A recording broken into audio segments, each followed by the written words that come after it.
He hit me before he even asked my name. Open hand, full force in the middle of the street with red and blue lights flashing on my face like I was some animal on display. Let me ask you something and be honest with yourself. If you saw that happen to a man who looked like me, dressed like me, saying nothing, doing nothing, would you step in or would you pretend you didn't see it? My name is Darius Cole, and what I'm about to tell you is not a movie, not a script somebody wrote in a boardroom, not some exaggerated internet story. This was my life, my body on that hood, my blood on that pavement, my name in every headline, my face in every argument at every dinner table for weeks. And the craziest part is that night started out so normal, it was boring. It was one of those long work days where the sky is already dim by the time you remember you skipped lunch. End of a city meeting, tie pulled, loose collar open, the kind of tired that sits behind your eyes. I got into my car, black sedan, clean, paid for, documented every which way, turned on the engine and finally let myself breathe. The streets were damp from an earlier rain. The streetlights were kicking on one by one, trees dripping air, cool, everything quiet. The kind of early evening where you think nothing bad can happen because the day's already used up its chaos. I was thinking about my daughter, about the stupid joke she told me that morning, about whether she'd left her sneakers in the hallway again, about the emails I still had to answer. Nothing dramatic, just life. Then I saw the reflection of red and blue in my rearview mirror. No siren at first, just lights, just pressure. You know that feeling when your stomach drops, even if you know you didn't do anything wrong, because people like you don't always get the benefit of the doubt. He rode my bumper for a bit, close enough to make a point. Then the siren chirped, short and sharp like a threat more than a warning. I pulled over, smooth hands already at 10 and 2 window, halfway down, engine off. I've done this dance my whole life. You move slow, you talk calm, you survive. Officer Blake Rowan stepped out of the cruiser like he was stepping onto a stage.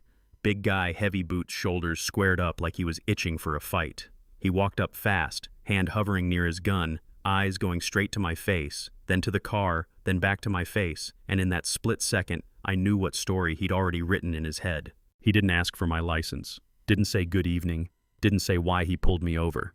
He leaned in with that slow disgust and said loud enough for everyone within 30 feet, "Out of the car, now, before I drag your corpse out." Yeah, that was his opener. I didn't jump, didn't fold. I just looked at him and said, "Steady. Officer, is there a reason you stopped me?" That made him smirk like he'd been waiting for me to sound uppity so he could turn it up a notch. "A black man in this kind of car," he said, "I don't need a reason." He glanced toward the sidewalk, made sure he had an audience. People had started to look. A couple walking a dog stopped. A street vendor slowed his hands. A kid held onto his mother's arm. You could feel the curiosity mixing with something darker. "Step out," he snapped again. So I stepped out. Suit, tie, polished shoes, nothing out of place, just a man on his way home from work. And somehow that offended him more. He got in my face so close I could smell the tobacco and cheap coffee on his breath. "Someone like you can't afford this," he said. "Where'd you steal it from?" It wasn't a question, it was a sentence. Pattern interrupt right here. Remember, this man is holding a loaded gun and he has already decided you're guilty of existing. I told him, "You've stopped the wrong man, Rowan." And that's when he decided to make a show of it. He didn't take my license from my hand, he slapped it out. It spun and skipped across the wet pavement like trash. A couple people on the sidewalk flinched. He laughed loud, fake for the crowd. "You think this garbage proves anything?" I bent down, picked it up slowly, dusted it off. I could feel the eyes on my back, feel the fear in the air. A boy whispered, "What did he do wrong?" And his father said nothing, just pulled him farther away. And that silence, that quiet decision to not get involved, it hit me harder than Rowan's hand did. "Lean on the hood," Rowan said. "Hands out. Don't make me tell you again." I laid my palms on the hood of my own car, felt the cold metal, the vibration of my heart in my fingers. He kicked my legs apart, patted me down so rough it wasn't a search, it was a message. He muttered filth under his breath. Filthy blood, black men in cars like this, always hiding something, just loud enough that people heard it, but no one wanted to be the one to react. If it were you, your father, your brother, your husband, would you still stand on that sidewalk and say nothing? He rummaged through my pockets, then moved to my car, tossed the glove box out, papers, pens, contracts fluttering onto the pavement. A woman across the street raised her phone, hands trembling. He whirled around. "Put it down or I arrest you," he barked. A few phones vanished. A few didn't. That was a turning point, small but real. I spoke up, still calm, still holding my anger like a glass of water filled to the brim. "You're exceeding your authority," I said. He froze for half a second, then laughed in my face. You think authority has limits for someone like you? I can do whatever I want. He pushed me hard onto the hood, pressed his weight between my shoulders, one hand on my neck, the other brushing his gun. The patrol car lights painted the scene in red and blue like some twisted patriotic nightmare. People stared and then looked away, stared and then pretended to care about their shoelaces. Pattern interrupt. This is where most stories end. No witnesses brave enough, no cameras steady enough, no badge strong enough on the other side.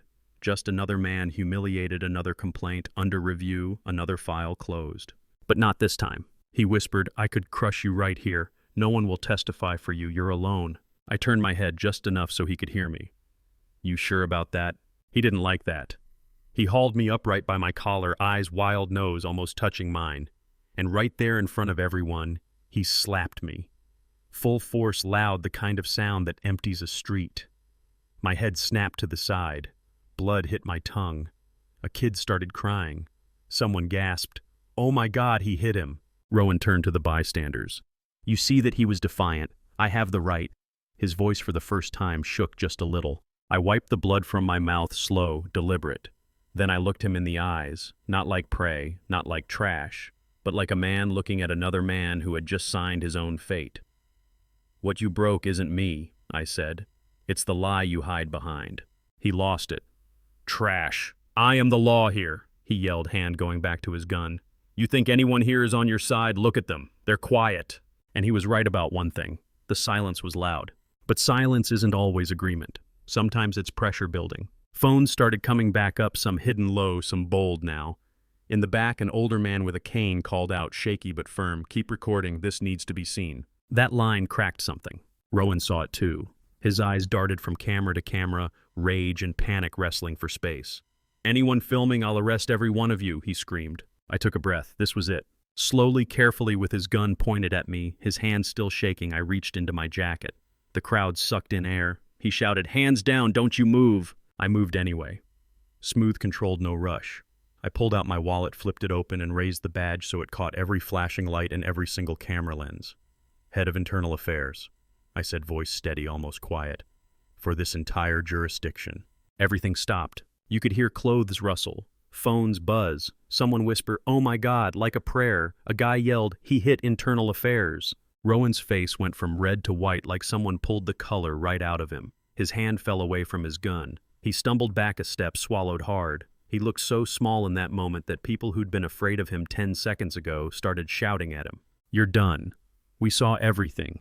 Keep recording." And I said, not just to him, but to everyone, "You just assaulted, humiliated, and threatened the man who investigates you on camera with witnesses. It's not just about me now. It's your whole system on trial. Stick around because what happened next will blow your mind." Within hours, that clip was everywhere. Somebody at a bar recorded their TV and posted it. Somebody from a balcony had the whole thing from above. People synced up angles like they were editing a documentary in real time. My name got out. His name got out. Hashtag justice for Cole, accountability, all of it flooding feeds. In living rooms, in break rooms, in classrooms, people watched that slap and that badge over and over. Some were angry, some were ashamed, some still tried to twist it, but nobody could say it didn't happen. Not this time. The department panicked. Statements about ongoing investigation, calls to platforms to remove misleading content, soft language that made people even angrier. Every clip they tried to pull down came back up 100 times. You can't bury a seed once you've thrown it into a storm. Then the streets filled up. Downtown, the square packed with people holding signs that said, "Justice is not a privilege. No one is above the law." We saw the slap. It wasn't just black folks. It was everybody. Young old church folks, college kids, union workers, nurses in scrubs, veterans in caps. They weren't marching for my ego. They were marching for every time there wasn't a camera. News anchors got bold. One woman looked straight into the camera and asked, "Can the police still be trusted?" That question burned through the country. Inside those federal walls, I sat down at the head of a long table seal on the wall behind me. Not as a victim begging for help, but as the head of Internal Affairs doing my damn job. "I am not just the man in that video," I told them. "I am responsible for investigating this department. We are not limiting this to one officer. We are opening everything." We pulled files, dug up old complaints with familiar patterns and familiar names that had been insufficient evidence a suspicious number of times. We called witnesses from that night. The woman who hid her phone, the young man who shouted at Rowan, the old man with the cane. They were scared, but they came. They told the truth. Their words lined up with the footage like puzzle pieces snapping into place. Then came Rowan. No uniform now, just a cheap suit, hair out of place, eyes hollow. He tried the script I've heard my whole career. I followed protocol. I felt threatened. It was a chaotic situation. I asked him, clear, recorded on the record, show me the protocol that tells you to slap a compliant, unarmed man, call him trash, threaten to shoot him, and criminalize bystanders for recording. He had nothing, just sweat, just silence. We played every angle of that video for the committee. The slap, the words, the gun, the badge. A civil rights attorney stood up and said, "This is not a bad day at work. This is a crime, and if we call it anything less, we are lying." The trial was inevitable. Cameras, reporters, crowds outside the courthouse with signs. Inside, they read the charges: abuse of power, racially motivated misconduct, intimidation, falsifying his report. They showed the video, played the audio, read the witness statements. I sat there, not in the witness box anymore, but in the front row, watching this man who told me he was the law stare at the floor like a child waiting for detention. The defense tried to say he feared I might have a weapon. Then the prosecution paused the frame where I am standing, empty hands in a suit surrounded by his control, and the jury just looked at him like, really? The judge spoke, voice steady, no theatrics, just the weight of it. This court finds the defendant, Blake Rowan, guilty. Inside, people exhaled years of tension in one shout. Outside, they roared. Signs in the air, tears on faces, strangers hugging. An old woman held up a board that said, "We waited too long for this day." Rowan dropped into his chair like someone cut his strings. I didn't smile.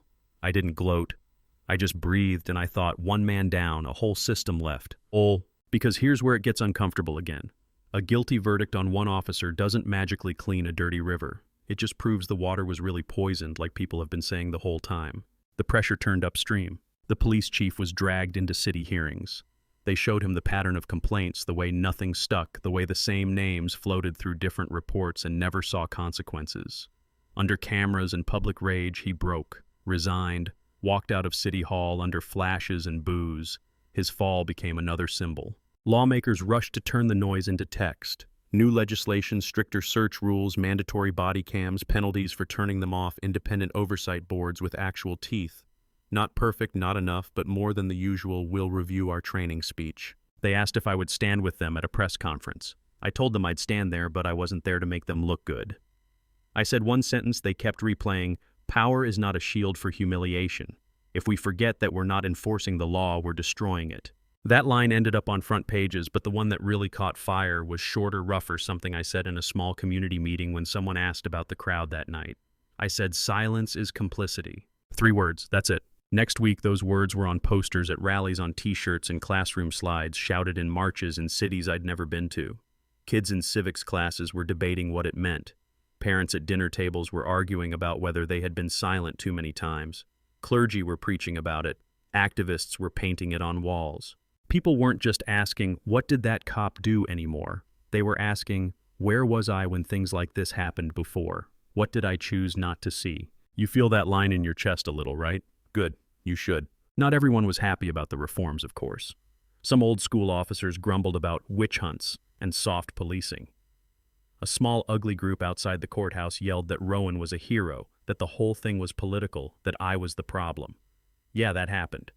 The irony of people defending a cop who got caught on camera lying and assaulting a man whose job is to investigate cops was not lost on me. But there was something else too, something better. Younger officers started stepping up publicly, saying, "We support the new rules, we don't want to be associated with that."